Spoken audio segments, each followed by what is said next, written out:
오늘의 말씀입니다. 창세기 24장 27절 시편 100편 5절 말씀입니다.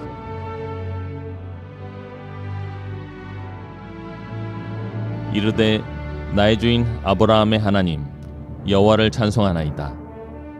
나의 주인에게 주의 사랑과 성실을 그치지 아니하셨사오며 여호와께서 길에서 나를 인도하사 내 주인의 동생 집에 이르게 하셨나이다 하니라. 여호와는 선하시니 그의 인자하심이 영원하고 그의 성실하심이 대대에 이르리로다. 귀하고 아름다운 찬양에 감사를 드립니다. 이 자리에 서서 성가대 찬양을 듣는 유익이 다른 분들보다 좀 더 유익이 있다면 여러분들은 성가대원들의 얼굴이 보이지 아니하시겠지만 저는 정면에서 보이거든요. 곡조 있는 찬양의 고백들도 아름답지만 저는 목사이기에 성도님들의 사정을 조금씩은 알고 있습니다. 그런데 제게 은혜가 되어지는 것은 어떤 분들은 도무지 이 자리에서 하나님을 찬양하실 만한 상황이 아닌데 얘를 어떻게 이렇게 행복하게 하나님을 찬양할 수 있을까라고 하는 것, 그것은 누군가가 이해해줘서 내가 하나님을 예배할 수 있는 것이 아니라 나의 삶 가운데 찾아오시어 말씀하신 그 하나님을 우리가 깊이 경험하게 되어질 때 우리는 그 하나님을 찬양할 수밖에 없게 되어지는 것이죠. 제가 이 자리에 서서 이렇게 많은 분들 앉아 계시지만요, 오늘도 보니까 두세 분 도무지 나올 수 없는 상황 가운데 병원에 계신데 나오시고요, 계속되어지는 검사와 건강의 문제로 예배 나오시는 것이 사모하는 마음이 있어서 너무나 어려운 성도님께서 또 나와 계신 분들도 계시고요. 그런 분들 보면 좀 마음이 뜨거워지고 이렇게 반가운데요, 하물며 저와 여러분의 모든 사정 아시고 우리 사랑하신 하나님께서 오늘 이 시간 그럼에도 불구하고 하나님 예배하기 위하여 모이신 여러분 모두를 얼마나 환영하시고 기뻐하실까 생각해 봅니다. 이 시간 우리가 말씀을 통해서 특별히 나를 향하신, 나를 기뻐하시고 반겨하시는 하나님의 마음 발견하게 되어지는 귀한 은혜의 시간 되어지기를 주님의 이름으로 축복드립니다. 오늘은 나에게 성실하신 하나님이라고 하는 제목으로 하나님의 말씀 나누도록 하죠.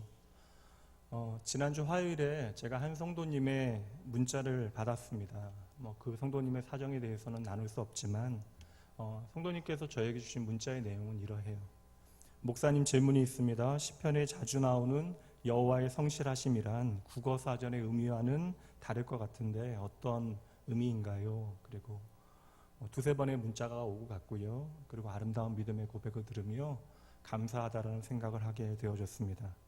그리고 개인적으로는 설교자인 저에게 이러한 일들은 참으로 신비롭고 감사한 시간들이 되어져요. 특별히 제가 절대적 타자가 되어지는 성경 속에 있는 인물들의 이야기를 통하여 신앙을 설명하는 부분들은 그다지 어려운 일이 아닐 수 있습니다. 제가 훈련하고 준비한 부분이 그 부분이니까요. 그런데 그들의 모습을 통하여 그 하나님이 나에게 어떠한 의미인가를 발견해내고 묵상하는 일은 때로는 상당히 좀 고되고 어려운 과정일 수 있는데요. 그 성도님께서 저에게 질문하신 성실하신 하나님에 대한 질문이요, 흔하게 저에게 질문되어지는 질문은 아니잖아요. 마침 여러분 눈치 있는 분들은 아시겠지만 오늘 설교의 제목이 나에게 성실하신 하나님입니다. 제가 월요일 화요일 그 성실하신 하나님에 대해서 개인적으로 묵상하면서 좀 마음이 무거운 마음 가운데 있었는데 그 성도님의 그 문자를 통해서 격려받고 제가 용기 얻었어요. 용기 얻어서 혼자 한번 찬양해 볼게요. 이 눈에 아무 증거 아니 배어도 믿음만을 가지고 선을 걸으며 이 마음에 의심 없이 살아갈 때에 하나님의 약속 위에 서리라. 아멘. 이러한 고백 드릴 수 있으면 참 좋죠. 이 눈에 아무 증거 배지 않아도 믿음만을 가지고 늘 걷고요, 이 마음에 아무런 의심 없이 살아갈 때에 우리는 하나님의 약속 위에 서게 되어질 것입니다. 우리는 그래서 하나님께서 다 하십니다, 하나님께서 전부 책임지십니다, 믿음의 선포를 나누게 되어지죠. 어제 점심 저녁 신방과 남전도의 모임이 있어서 우리 성도님들과 함께 식사를 나누었는데 하나님께서 결국 다 이루신다라고 하는 사실을 우리가 믿고 있음에도 불구하고 오늘 우리의 현실이 그렇게 녹록지 않아요. 우리의 상황이 우리를 힘들게 만들고 또 여러 관계들이 우리를 참으로 지치게 만듭니다. 그래서 우리가 믿음으로 하나님의 약속의 말씀을 신뢰하며 하나님께서 다 하십니다. 하나님께서 내 삶을 책임져 주십니다. 그렇게 믿음으로 선포하기는 하지만 그 믿음에 선포하는 달리 때때로 우리의 삶을 살아가다 보면 내 마음이 콩닥거리고요. 내 손에 땀이 차게 되어져요. 하나님께서 다 해결하실 것입니다 라고 선포하기는 했지만 내 마음 깊은 곳에는 어떠한 생각이 듭니까? 하나님께서 그렇게 하지 아니하시면 어떡하지라고 하는 걱정을 도무지 떨쳐내지 못해서 우리가 밤잠 이루지 못하는 그러한 때가 많이 있는 것이죠. 어린 나이부터 목회자로 교회를 섬겼습니다. 제가 23살에 전도사로 교회를 섬겼고 24살부터 국제선교기구에서 훈련 간사로 일을 하기 시작했는데 20대 중반이 되어지기 전부터 교회와 기관을 섬기다 보니까 제가 감당하기 어려운 이런저런 걱정들에 좀 밤잠 자지 못했던 순간들이 많았던 것 같아요. 그러고 보면 저는 그렇게 좋은 믿음의 소유자는 아니었던 것 같습니다. 그리고 어린 나이에 개인적인 문제를 뛰어넘어서 제가 하는 어떠한 결정과 하는 일들이 공동체 전체에 영향을 미칠 수 있다라고 하는 일이 저에게는 참으로 부담이 되어졌던 것 같아요. 그렇게 생각해 보면 여러분, 우리가 행하는 것이 아니더라도 믿음으로 무언가를 선포한다라고 하는 것은 그만큼 믿음의 배짱이 있을 때 가능한 일입니다. 우리가 한참을 살펴왔던 아브라함도 그의 삶의 자리에서 믿음의 배짱을 제대로 지니고 있는 모습을 우리에게 보여주고 있죠. 물론 때때로 넘어지기도 하고 인생에 더할 수 없는 밤의 사연을 그의 삶에 새겨내기도 하지만 그럼에도 불구하고 그는 언제나 믿음의 선포를 통하여 내가 하나님을 향하여 어찌 살아야 하는가에 대한 그러한 담대한 고백이 있었던 삶을 살아냈습니다. 오늘은 우리가 아브라함에 대해서 좀 살펴보긴 했지만 우리가 살피지 않은 말씀, 아브라함이 인생의 황혼기에 맞이하여 어떠한 한 사건이 벌어지게 되어지는데 이 사건이 바로 아브라함의 삶을 마무리 짓는 그러한 사건이에요. 이 사건을 통하여 성실하신 하나님에 대한 기록은 여러분 창세기로부터 요한계시록까지 하나님의 구원에 대한 모든 말씀을 살펴야 하기에 특별히 한 사람 아브라함의 인생의 마지막 말미에 벌어졌던 한 사건을 통하여 그 성실하신 하나님께서 오늘 우리의 삶 가운데 어찌 일하시는지 함께 나누어 보도록 하죠. 아브라함의 아내 사라가 127세에 세상을 떠난 이후에 아브라함은 자기의 삶을 정리할 때가 가까이 오고 있다라고 하는 사실을 깨닫게 되어집니다. 그리하여 자신과 평생을 함께하며 그렇게 신뢰할 만하여 자신의 소유를 맡겼던 책임졌던 한 종에게, 그도 이제 나이가 들어 말씀에는 늙은 종이라고 이야기하고 있지만 나이가 든 종을 은밀히 불러서 중요한 마지막 임무, 사명을 맡기게 되어집니다. 근데 평소에 아브라함의 모습과는 달라요. 평소에 아브라함과 너무나 다르게 이 나이 많은 종에게 하나님의 이름을 걸고 맹세하라라고 하는 마음의 심한 부담까지 안겨주는 것이죠. 이때 아브라함이 그 나이 많은 종에게 남긴 임무가 바로 아브라함의 고향으로 가서 그 아들 이삭의 신부감을 구해오라라는 것입니다.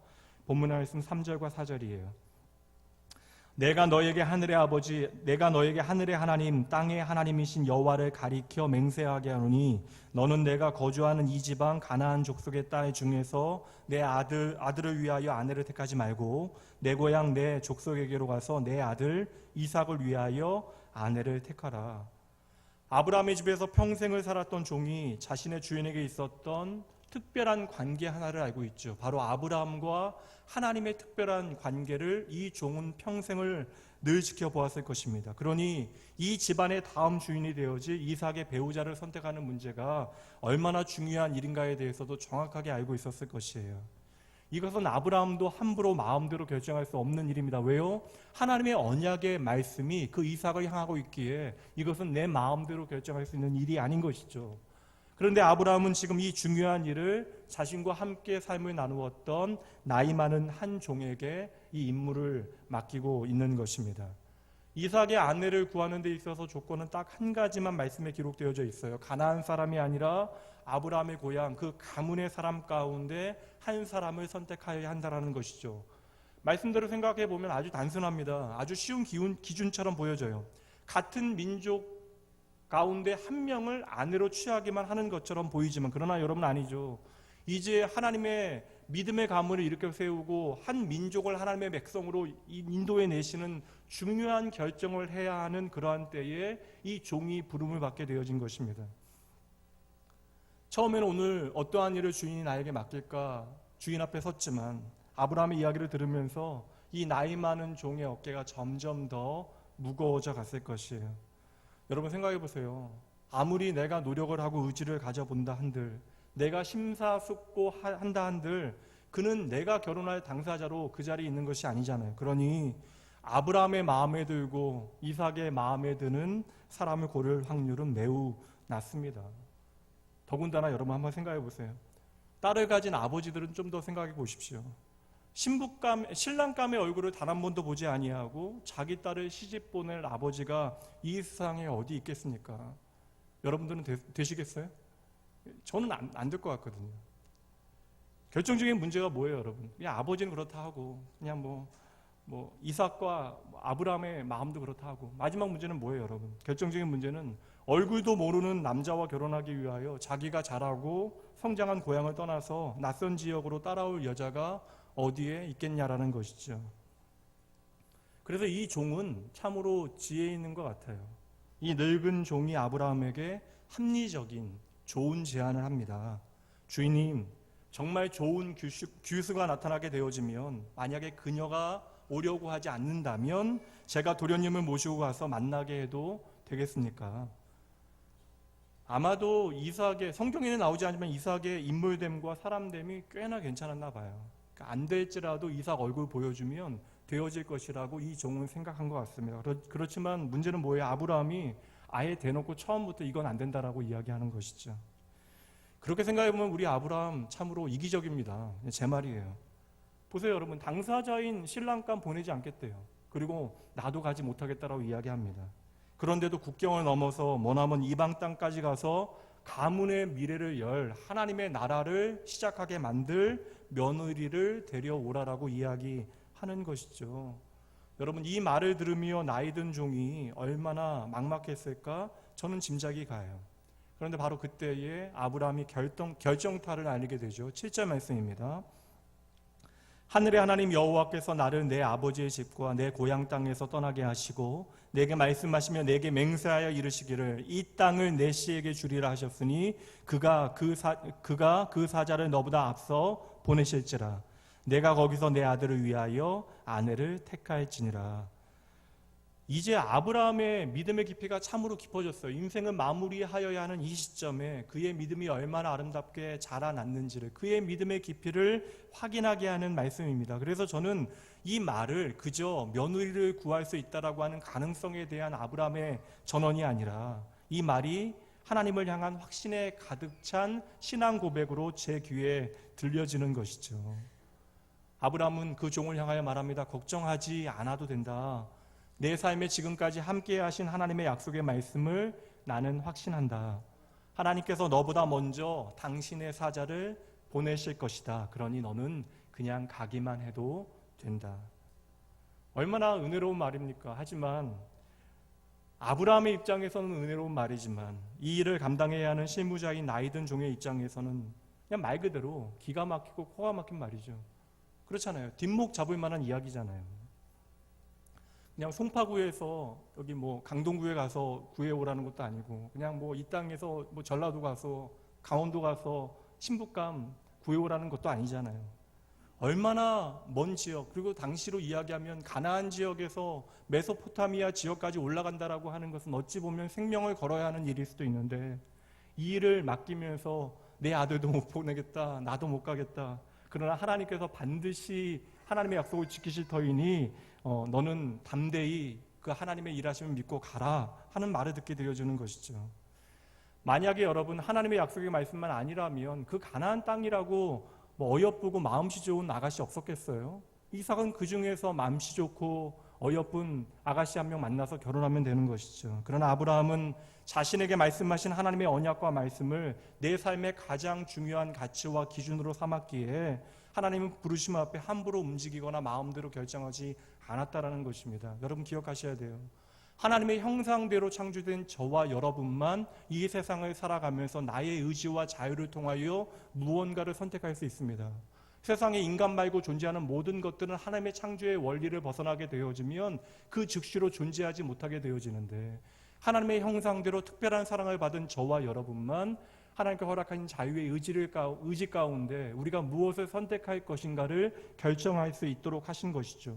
그리고 결국 하나님께서는 그를 통하여 우리가 하나님을 나의 인격과 나의 성품과 나의 마음을 통하여 선택하기를 원하시는 것입니다.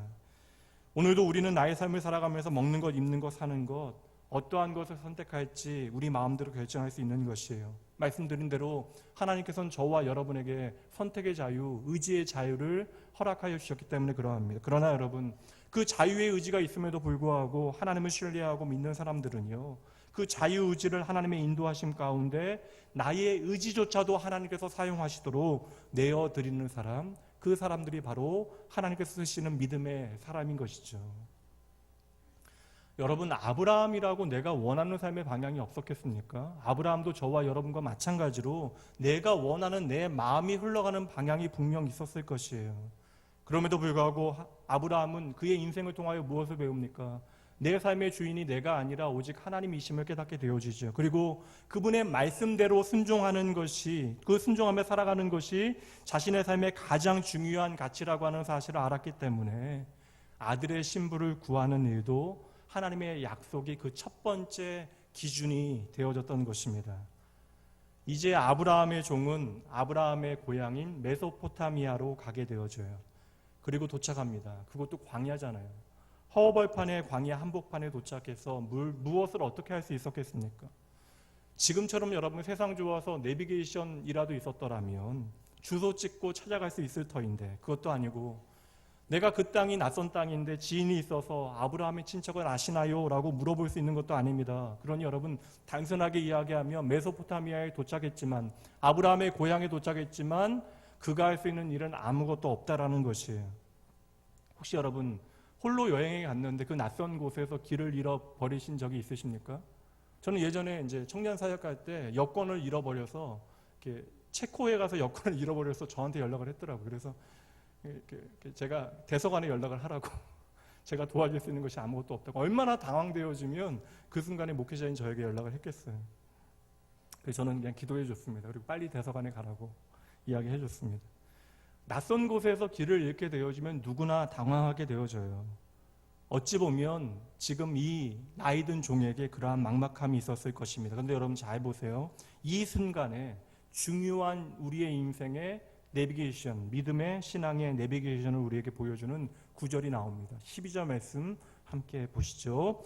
그가 이르되, 그 이르는 것이 무엇인지 보세요. 그가 이르되 우리 주인 아브라함의 하나님 여호와여, 원하건대 오늘 나에게 순조롭게 만나게 하사 내 주인 아브라함에게 은혜를 베푸시옵소서. 아멘.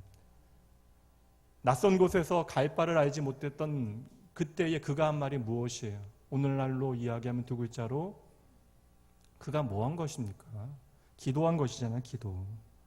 사랑하는 성도 여러분, 기도에 강력한 하나님의 역사하심이 있음을 믿으십니까? 그럼 15절 말씀 보세요. 그가 이르되 하나님 앞에 오늘 하루를 맡겨드렸어요. 15절 말씀. 말을 마치기도 전에, 좀 바꿔봅니다. 그가 기도를 끝내기도 전에 리브가가 물동이를 어깨에 메고 나오니 그는 아브라함의 동생 나홀의 아내 밀가의 아들 부두엘의 소생이라. 복잡하긴 한데 여러분 이름 기억하지 못하셔도 돼요.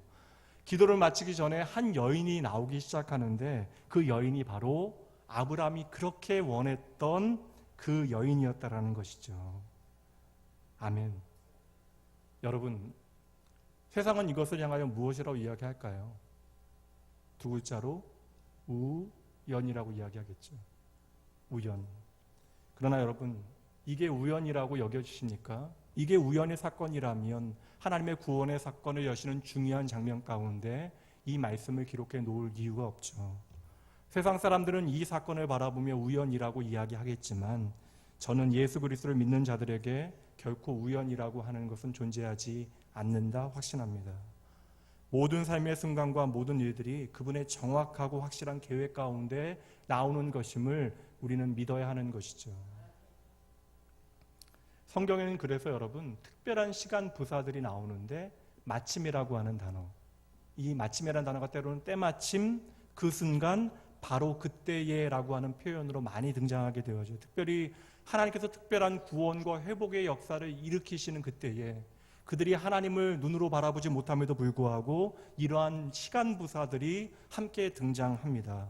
언어적인 표현은 분명 우연을 보여주는 것처럼 여겨지는데 말씀의 앞뒤에 그 문맥을 살피게 되어지면 우리는 그 모든 일들이 하나님의 역사이며 하나님의 섭리임을 확실하게 보게 되어지는 것이죠. 성경 몇 구절만 보도록 할게요. 룻기 2장 4절이요. 마침 보아스가 베들레헴으로부터 와서 베는 자들에게 이르되, 여러분 아무것도 아닙니다. 그냥 이 사건은 그 땅의 주인이었던, 그 밭의 주인이었던 보아스라고 하는 남자가 베들레헴에 갔다가 돌아온 이야기예요. 그런데 성경은 그것이 바로 마침 바로 그때라고 이야기합니다. 왜 그래요? 보아스가 베들레헴으로부터 막 도착한 그때가 마침 룻을, 한 여인 룻을 처음 만나게 되어지는 그때입니다. 그때로부터 모든 것을 잃어버린 한 여인의 삶이 회복되어지고요. 그 가난한 여인을 통하여 이 땅을 구원할 예수 그리스도께서 오시게 되시는 것이죠. 사무엘상 17절 말씀으로 가봅니다. 17장 말씀이요. 그들과 함께 말할 때, 그들과 함께는요, 다윗과 다윗의 형들이 함께 이야기 나눌 그때에 마침 블레셋 사람의 싸움 도두는 가드 사람 골리앗이라고 하는 자가 그 전열에서 나와서 전과 같은 말을 하며 다윗이 들었다 말씀합니다. 형들에게 다윗이 지금 하려는 거예요 뭐예요? 무슨 이야기를 나누고 있습니까?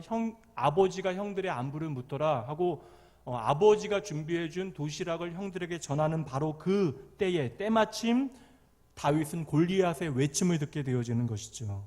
그리고 이 시간에 마침 다윗은 이스라엘 역사의 한 복판에 서게 되어집니다. 누가복음 8장 23절 말씀이요. 행선할 때에 배에 탈 때에 예수께서 잠이 드셨더니 마침 광풍이 호수로 내리침에 배에 물이 가득하게 되어 위태한지라. 이 마침이라고 하는 단어가 없으면 우리는 억울할 수 있어요. 예수님께서 시키셔서 배에 탔는데 때를 잘못 잡으셔서 광풍이 몰려오는 것이죠. 그러나 성경은 그때가 바로 하나님의 때라고 이야기합니다. 마침이라고 표현하고 있는 것이죠. 예수님께서 배를 타고 건너가자 하셨을 그때가 바로 마침 광풍이 몰려올 그때. 이를 통하여 예수님의 제자들은 바로 예수님께서 하나님이심을 깨닫게 되어지고요. 먼 훗날 예수님께서 그 밤에 그 배를 타고 광풍을 뚫고 가신 그곳이 바로 거라사의 광인, 그 마을과 그 가족조차도 버린 한 생명을 구원하시기 원하시는 하나님의 마음이 있었다는 사실을 깨닫게 되어지는 것입니다. 한 말씀 더 봅니다. 사도행전 10장 25절. 마침 베드로가 들어올 때에 고넬료가 맞아 발 앞에 엎드려 절하니. 사실 마침이라는 단어가 나오면 안 돼요. 왜냐하면 지금 고넬료가 베드로를 청했고 베드로가 오고 있다는 사실에 대하여 지금 고넬료는 알고 있는데 성경은요 바로 그때라고 하는 마침이라고 하는 단어를 사용하고 있습니다. 베드로와 고넬료가 드디어 만나게 되어졌던 것이죠.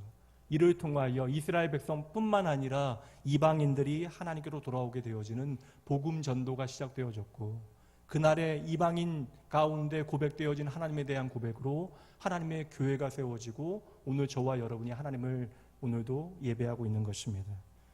여러분, 그러므로 기도가 실제 우리의 삶에 만들어내는 하나님의 역사가 무엇인지를 믿음으로 바라보셔야 합니다. 하나님께서 오늘도 우리의 기도를 통하여 하나님의 놀라운 일들을 행하고 계시는 것이죠. 여러분이 기도할 그때에 하나님께서는 놀라운 일들을 때마침 이루어내심을 여러분 믿으시기 주님의 이름으로 축복합니다. 그래서 여러분 기도하는 사람만이 하나님께서 우리의 삶에 베푸시는 놀라운 기적들에 대하여 이야기할 수 있게 되어지는 거예요. 우리가 이야기해도 세상 사람들은 믿어주지 않을 것입니다. 그들은 말하겠죠. 에이 그게 뭐 말이 되니? 우연이겠지. 뭐 그럴 수도 있지. 그러나 여러분, 저와 여러분은 그 비밀을 압니다. 답이 바로 기도예요. 오늘 아브라함의 종은 그 기도를 통하여 하나님의 역사하심을 경험하게 되어졌던 것입니다. 여러분, 오해하지 마세요. 내 삶이 하나님 앞에 보잘것없다라고 하는 오해하시면 안 됩니다. 하나님의 섭리는요 거대하고 엄청난 일에만 임하는 것이 아닙니다. 크고 거창한 이야기에만 하나님의 섭리가 담겨지는 것이 아니라는 것이죠. 오늘도 저와 여러분의 삶 가운데 일하시는 하나님의 섭리는요, 지극히 작고 가벼운 일상적인 것들, 그래서 내가 생각하기에 이런 것조차 하나님 앞에 말씀드려야 하나 하는 것까지 다 담아내는 것이죠. 그렇게 우리는 우리의 일상의 작은 일들을 통해서도 하나님을 경험하게 되어주는 것입니다. 예전에 한 청년은 이런 얘기 하더라고요. 성경 공부 오려고 하는데 우산을 안 들고 나온 거예요. 근데 비가 내리기 시작하니까 그 정류소에 잠깐 멈춰서 기도했대요. 하나님 좀 이 비 좀 멈추게 해주세요. 성경 공부하러 가야 돼요. 뭐 그런 기도했다라는 거예요. 그런데 갑자기 내리던 소낙비가 1분도 되지 않아서 멈췄다라는 것이죠. 사실 그 얘기를 듣는 교회 안의 식구들도 그냥 우연이겠지라고 생각해요. 근데 여러분, 우리가 우연이겠지 생각하는 것은 의미 있는 것이 아닙니다. 그 당사자, 하나님 앞에 기도했던 사람에게는 나를 위하여 비까지도 멈춰주시는 하나님의 은혜의 증거가 바로 그 기도의 응답으로 주어지고 있는 것이죠. 그러니 여러분, 오늘 우리도요, 우리의 일상 가운데 우리의 작은 것들을 하나님 앞에 기도를 통하여 맡겨드리는 것은 참으로 중요한 일입니다. 세상은 여러분 이것이 말이 되지 않는 우연이라고 말할 수도 있습니다. 여러분, 그것을 매일 필요 없어요. 우리에게는 그것은요, 언제나 말이 되는 하나님의 응답이 되어지기 때문에 그러한 것입니다. 그리고 나의 삶 가운데 일어나는 일상적 기적의 짜릿함은요, 기도한 사람들만이 아는 놀라운 신앙의 비밀입니다. 결혼해서 13년이 되어졌음에도 불구하고 아이가 생기지 않았던 집사님 가정이 있었어요. 그 여자 집사님께서 자녀에 대한 간절함이 보통이 아니셔서 해외에 계심에도 불구하고 한국에서 시험관 그 시술을 받기 위해서 몇 번씩 그렇게 오셨는데 계속해서 연달아 실패합니다. 그래서 너무나 낙담하고 그리 노력함에도 불구하고 모든 일이 허사가 되어져요. 문제가 없음에도 불구하고 아이가 생기지 않습니다. 근데 어느 주일인가 예배 시간에 제가 말씀은 기억이 안 나요. 제가 어떤 말씀을 전했는지는 기억이 나지 않는데 그 예배 시간에 말씀과 상관없이 그 집사님께서 너무나 우시더라고요. 예배 내내 눈물을 흘리시는 집사님 바라보면서 교회 중직들이 그 집사님 위해서 기도하기로, 작정 기도하기로 함께 결정하고 기도하기 시작했어요. 그리고 한 달 후에 기적처럼 아이가 생겨서 그 아이 건강하게 남자아이 태어나서 지금 유치원에 다니고 있습니다. 여러분, 13년 만에 그 가정에 아이가 생겨난 것 하나님의 기적이죠. 그런데 여러분, 이렇게 생각해 보면 어떨까요? 13년 만에 아이가 생겨나는 것도 놀라운 하나님의 기적이지만 결혼하자마자 얼마 되지 않아서 생기는 아이는 더 큰 기적이 아니에요, 여러분. 여호수아가 태양을 멈춘 것도 기적이지만 매일 태양이 멈추지 않고 이렇게 잘 돌아주는 것은 더 큰 기적이 아닙니까? 요단 강물이 돌로 갈라지는 것도 기적이지만 매일 강물이 멈추지 않는 것도, 흐르는 것도 더 큰 기적이 아니냐고요. 오병이어로 5,000명, 수만 명을 먹이시는 것도 하나님의 놀라운 기적이지만 우리에게 매일 일용할 양식을 만나처럼 먹여주시는 것도 하나님의 놀라운 기적이 아닙니까? 사랑하는 성도 여러분, 저는 오늘 제가 살아있는 것도 정말 놀라운 기적 같아요. 밤새 저는 걱정하지 않고 잤는데 그냥 오늘 아침에 깨어나서 이렇게 이 자리에 서 있네요. 제가 책임질 수 없는 그 밤 시간도 저를 지키시는 하나님의 인도하심이 있었기에, 그 기적과도 같은 돌보심이 있었기에 오늘이 허락되어진 것입니다. 그러니 내가 살아있는 것도 기적이고요. 내가 오늘 당연하게 여기는 모든 것들이 사실 하나도 나에게 당연한 것이 없는데, 내가 만들 수 없는 것인데 내가 당연하다 여길 수 있을 정도로 풍성하게 허락하신 것도 하나님의 기적입니다. 여러분, 심장을 향하여 좀 제대로 뛰어라라고 명령 내려보신 적 있으세요? 단 한 번도 우리는 그러한 명령을 내리지 않음에도 불구하고 우리의 평생에 심장은 멈추지 않고 건강하게 잘 뛰어주네요. 심장이 한번 멈췄다가 다시 뛰면 여러분, 그것이 큰 기적입니까? 아니면 평생 심장이 멈추지 않고 건강하게 잘 뛰어주는 것이 진짜 기적입니까? 사랑하는 성도 여러분, 어찌 보면 우리가 오늘 낙심하고 좌절하는 이유요, 환경 문제가 아닐 수도 있어요. 우리가 오늘 낙심하고 좌절하는 이유, 내 삶에 성실하신 하나님을 내가 바라보지 못하기 때문에 그러한 것입니다. 하나님의 성실하심이라는 건 다른 거 아니에요. 우리에게 말씀하신 것 반드시 이루신다라는 것입니다. 그러므로 하나님의 성실하심에 대한 믿음은 다른 것이 아닙니다. 하나님의 약속의 말씀에 대한 믿음인 것이죠.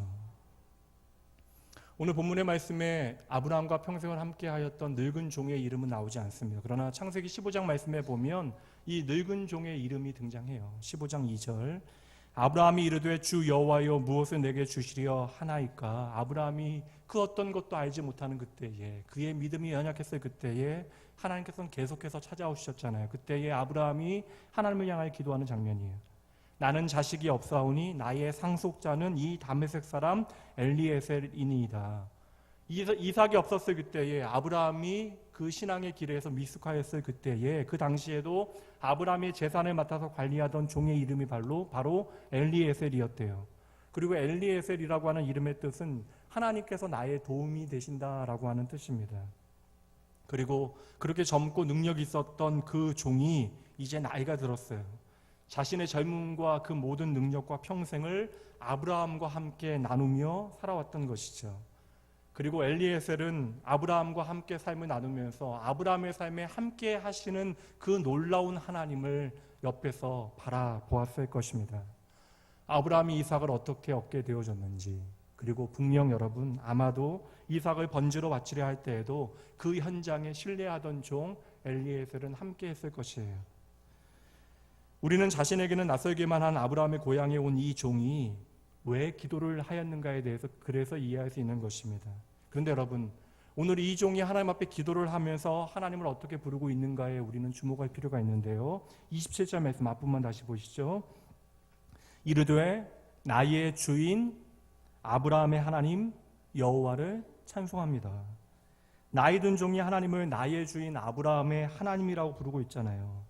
지금 엘리에셀은 오늘 하루를 하나님 앞에 온전히 맡겨드리는, 하나님의 도움을 간구하는 믿음의 기도를 드리고 있기는 하지만 여전히 나의 신앙의 경험과 나의 신앙에 근거하여 하나님 앞에 기도하는 것이 아니라 아브라함의 신앙에 근거하여 기도하고 있는 것이죠. 그럼에도 불구하고 그 기도가 끝나기도 전에 아리따운 아름다운 처녀가 우물가에 나타납니다. 여러분, 이거 누가 믿겠냐고요. 짜놓은 각본처럼 때마침 등장하게 되어진 것이죠. 그리고 이 나이든 종의 기도는 기다릴 것도 없이 즉시로 단번에 응답되어집니다. 말씀드린 대로 이 우연과 같은 일은 하나님의 섭리이고 하나님의 기도 응답인 것이죠. 그리고 하나님께서는 단번에 모든 일을 일사천리로 진행해 가십니다. 여러분, 어떻게 이 아브라함의 고향에 가서 처음 만난 여인이 아브라함의 친척일 수 있겠냐라는 것이죠.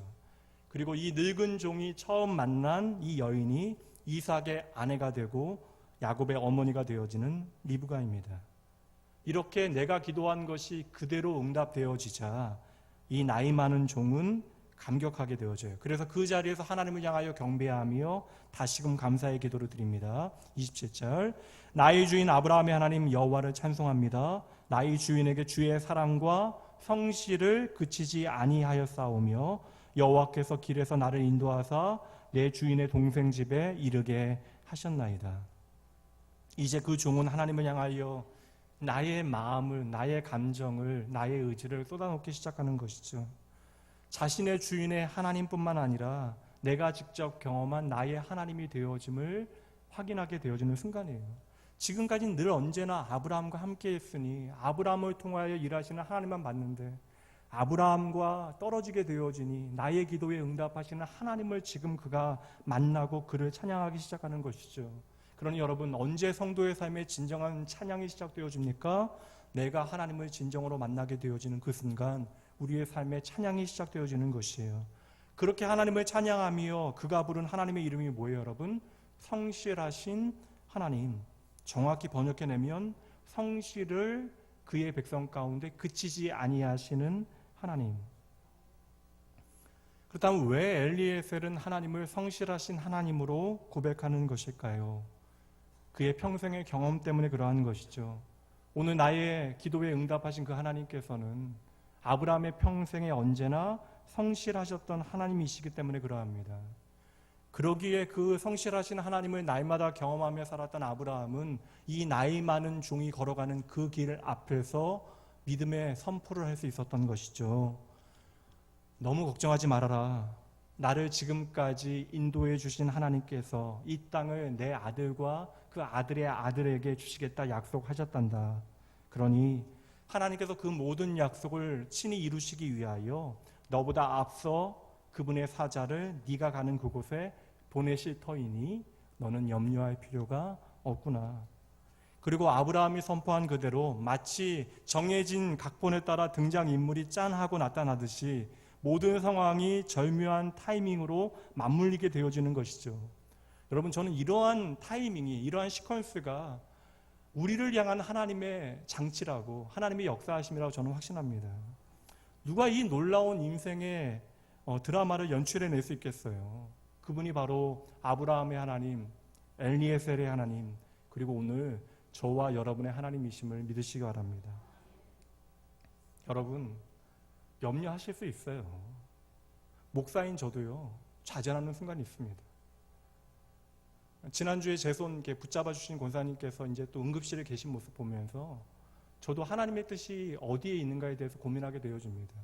일주일 내내 부디 좀 깨어나셔서 마지막 가족들하고 인사 나누시면 좋겠다라고 하는 마음을 선포하고 기도하기도 하고요. 또 한편으로는 그냥 홀로 돌아가실 수 있었는데 마침 그 자리에 한 권사님께서 구역 예배를 위하여 가셔서 가족들이 마지막 임종을 지킬 수 있는 시간을 허락하신 것에 대한 감사, 그 복합 미묘한 내가 알 수 없는 이야기들에 제 마음이 좀 흔들리고 어려운 순간들을 경험하게 되어져요. 우리가 아무리 하나님의 약속의 말씀을 확신하고 붙잡는다라고 해도요, 오늘 저와 여러분은 여전히 연약합니다. 그래서 하나님의 약속의 말씀을 믿고 우리가 믿음으로 선포해내고 나서도요, 오늘 나의 상황과 처지에 따라서 때로는 내 마음이 흔들리는 순간들, 그리하여 마음속으로 근심하고 걱정하면서 혹시 이 일이 이루어지지 아니하면 어떡할까라고 하는 염려가 우리의 삶에 찾아올 때가 있는 것이죠. 다 잘 될 때는 그런 생각 안 해요. 내 삶의 길이 보이지 아니할 때 우리는 그러합니다. 그리고 확신은커녕 의심이 커진 상태에서 우리의 삶에 실패와 아픔이 계속되어질 때 그러한 것이죠. 그러나 여러분, 그럼에도 불구하고 하나님은 오늘도 성실하게 저와 여러분의 삶 가운데 일하고 계심을 확신합니다.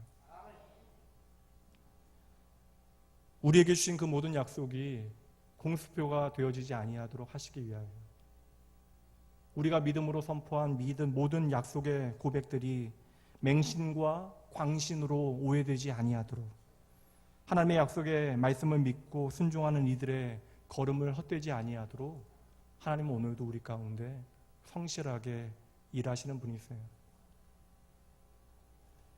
그래서 성경은 끊임없이 우리에게 그 하나님의 이름을 성실하신 하나님이라고 소개해 주는 것이죠. 시편 말씀 두 구절만 봅니다. 시편 89편 말씀입니다. 내가 여호와의 인자하심을 영원히 노래하며 주의 성실하심을 내 입으로 대대에 알게 하리이다. 내가 말하기를 인자하심을 영원히 세우시며 주의 성실하심을 하늘에서 견고히 하시리라 하였나이다. 8절요. 여호와 만군의 하나님이여 주와 같은 능력 있는 이가 누구니까? 하나님은 당신을 전능하신 하나님으로 우리에게 소개하는데 그 의미가 무엇이겠어요? 내가 얼마나 힘이 있는지 너희들 봐라, 두려워하라. 그거 아니잖아요, 여러분. 하나님은 당신을 왜 우리의 삶 가운데 전능하신 하나님, 능력 많은 분으로 소개합니까? 그 전능하신 하나님께서 오늘 저와 여러분의 삶에 성실하심을 보여주시는 거예요. 그 말씀이잖아요. 여호와여 주의 성실하심이 주를 둘렀나이다. 시편 100편 5절 말씀입니다. 이 말씀은 함께 읽죠. 여호와는 선하시니 그의 인자하심이 영원하고 그의 성실하심이 대대에 미치리로다. 아멘. 아멘. 그러니 성도 여러분, 오늘 여러분을 힘들게 만드는 모든 이야기들, 그리고 여러분을 넘어지게 만드는 근심이나 괴로움, 걱정, 그 이야기들이 아니라 여러분들 오늘 이 시간 하나님의 말씀 확신하시고 하나님의 성실하심을 먹고 성실하심을 마시는 여러분 되셔야 합니다. 이것은 우리의 선택사항이 아니에요. 하나님의 명령입니다. 예수님의 십자가를 통하여 저와 여러분을 하나님의 자녀 삼으셨기에 그 하나님께서 오늘도 저와 여러분을 향하여 나의 성실하심을 먹고 나의 성실하심을 마시라 명령하시는 것이죠. 시편 37편 말씀이에요. 여호와를 의뢰하고 선을 행하라. 땅에 머무는 동안 그의 성실을 먹을거리로 삼을지어다. 바로 하나님의 성실하심이 오늘 우리가 세상을 살아갈 힘과 능력 되어짐을 말씀해 주십니다. 성도 여러분, 하나님의 말씀에 순종하겠다라고 단단히 마음 먹고도 행여 내 삶이 어려워지고 어그러질까봐 그 말씀에 순종하지 못하고 머뭇거리는 순간들 있으시죠? 나를 불신의 눈초리로 바라보는 믿음 없는 사람들 앞에 믿음의 선포를 했다가 이것이 기도대로 이루어지지 아니하면 어떡할까라고 하는 염려가 여러분들 가운데 있으실 수 있죠. 그렇다면 여러분, 그러한 염려와 근심과 의심 가운데 오늘 아브라함과 그의 종 엘리에셀에게 나타나신 하나님의 성실하심을 떠올리며 여러분의 믿음을 다시 한번 충전해 내셔야 하는 것입니다. 여러분, 사실 하나님의 이름이 성실하신 하나님이라고 하는 것은요, 조금 어색해요. 한 성도님의 말씀대로 사전적인 의미가 하나님의 성품과는 맞지 않는 것처럼 느껴지기 때문에 그러한 것이죠. 성실이라고 하는 것은 하나님을 향한 우리의 태도여야 할 것 같지 하나님의 우리를 향한 태도여서는 안 될 것처럼 막여지는 마음이 우리에게 있잖아요. 그러나 저는 하나님의 이름이 성실하신 하나님이라 너무나 감사합니다.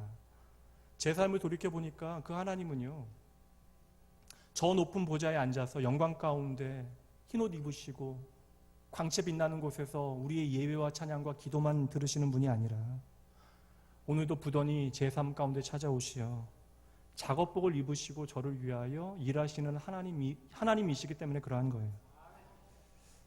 그래서 여러분, 그 하나님께서는 저 높으신 보좌를 떠나시어 저와 여러분을 위하여 이 땅에 인생의 모습을 입고 오신 것입니다. 오늘도 하나님께서는 당신의 약속을 성실하게 이루시기 위하여 아브라함의 고백 그대로 엘리에셀에 앞서 달려가시고요, 이삭의 아내를 맞이하드리는 모든 준비 과정을 하나님께서 다 행하신 것이죠. 그리고 믿음의 사람들로 하여금 기도하게 하시고 그 기도에 응답하시는 하나님의 은혜를 경험하게 하시는 것입니다. 여러분, 우리 하나님께서는 얼마나 성실하시냐면 이렇게 결혼 문제까지도 앞장서셔서 최고의 웨딩 플래너가 되어 주시네요.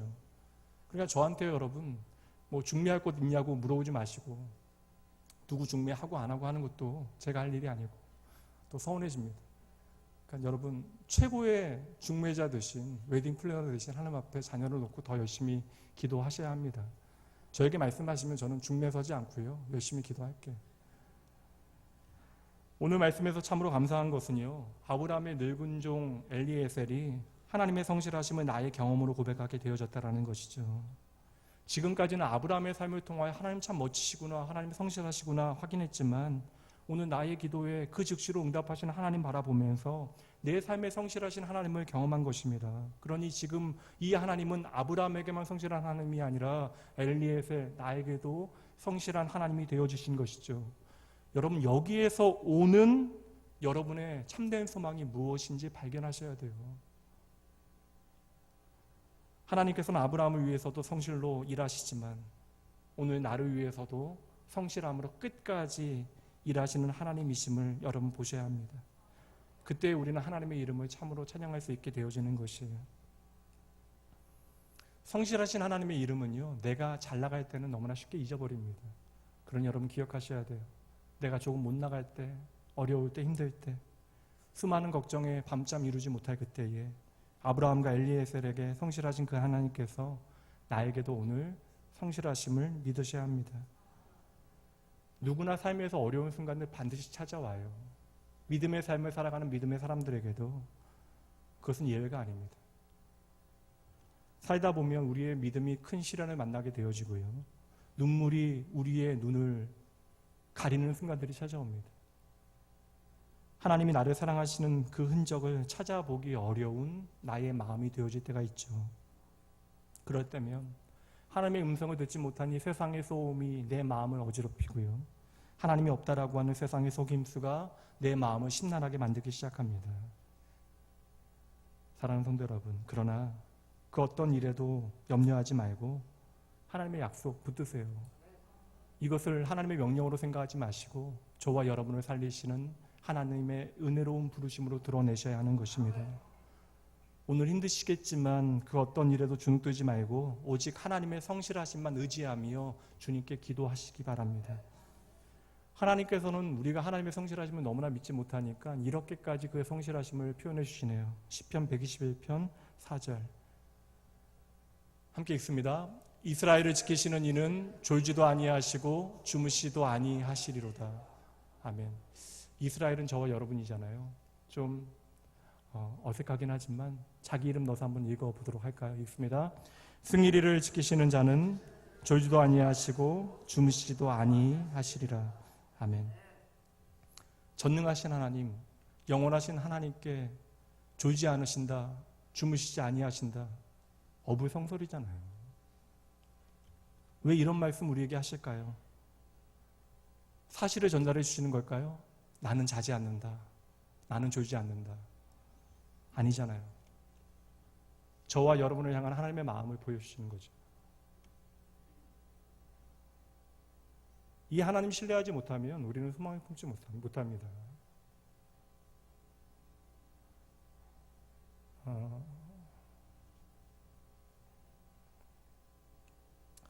저와 여러분을 향한, 우리 모두를 향한 하나님의 성실하심은 조금도 틈이 없어요. 다함이 없습니다. 결코 중단되어질 수 없어요. 그래서 저는 지금 이 시간에도 응급실에서 마지막 싸움을 싸우고 계신 그 권사님께도 하나님의 부활의 소망이, 하나님의 성실하심이 함께 하심을 믿습니다. 하나님은 주무시지도 않고 졸지도 아니하신다. 이 구절을 조금 더 생생하게 옮겨볼까요? 내가 너무나 지쳤어요. 그래서 쓰러져 잠이 듭니다. 그렇게 세상 모르게 자다가 불현듯 눈을 뜨게 되어지니 하나님께서는 졸지도 아니하시고 여전히 내 얼굴에 시선을 맞추고 계시되 나를 위하여 보배롭고 아름다운 일을 성실히 행하고 계십니다. 시편 139편의 시편 기자의 고백이, 하나님이여 주의 생각이 내게 어찌 그리 보배로우신지요.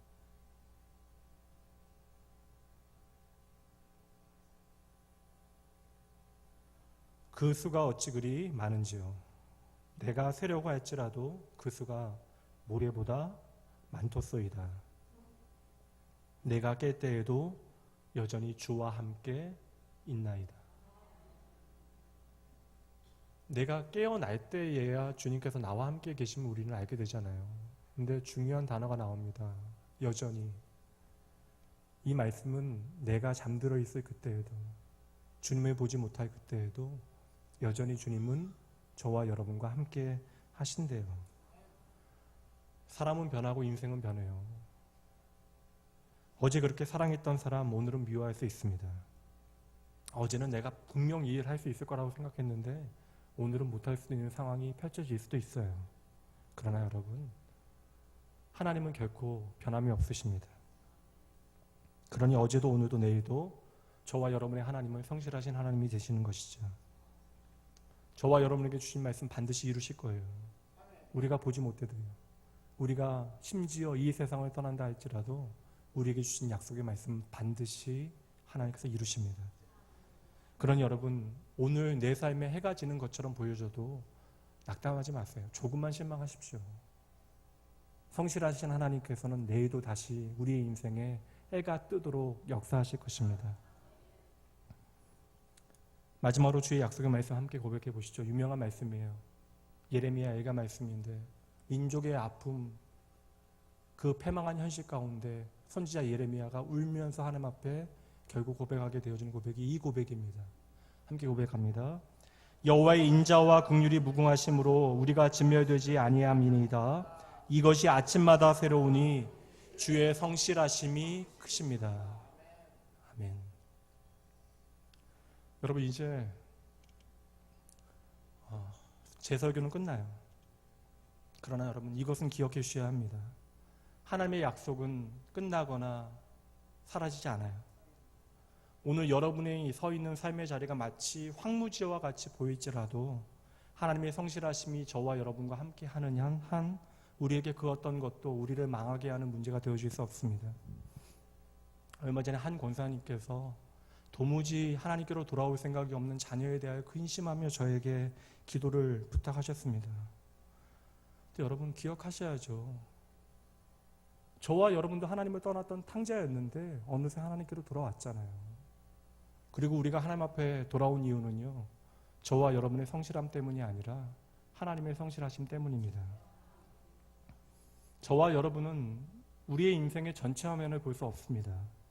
그러니 여러분, 우리가 보지 못하는 그 인생의 한 부분에서 모든 것을 오늘도 선하게 만드시는 성실하신 하나님 믿음으로 바라보셔야 돼요.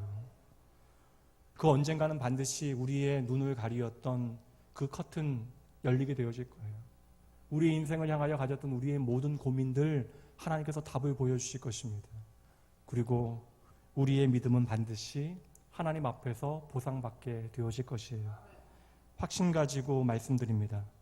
하나님은 결코 우리를 실망시키지 아니하십니다.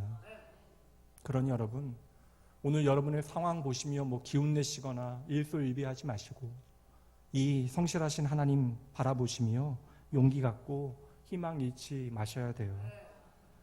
나의 주 하나님의 성실과 인자는 끝이 없으시대요.